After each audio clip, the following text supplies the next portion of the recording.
तुम यहां पर क्या कर रहे हो?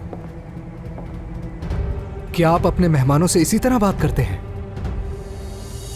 जनान साहब अंदर जाएं। नसरीन तुम भी। नसरीन, थोड़ी देर के लिए किसी को भी बाहर नहीं आने देना। तुम्हें अपने इस मुलाजिम को नौकरी से निकाल देना चाहिए और दरवाजे पे खड़े इस बेकार इंसान को भी। तुम्हारी हिम्मत कैसे हुई मेरे घर में आने की? जान ले लूंगा तुम्हारी, और साथ साथ उसकी भी जिसके कहने पर तुमने यहां घुसने की हिम्मत की है। समझ आ रही है तुम्हें?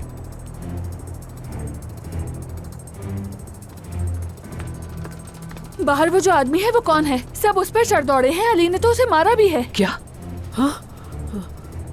बेरन कहाँ जा रही हो? करीम साहब ने कहा है किसी को बाहर मत आने देना। बेरन साहबा, आप वहां ना जाएं तो बेहतर होगा।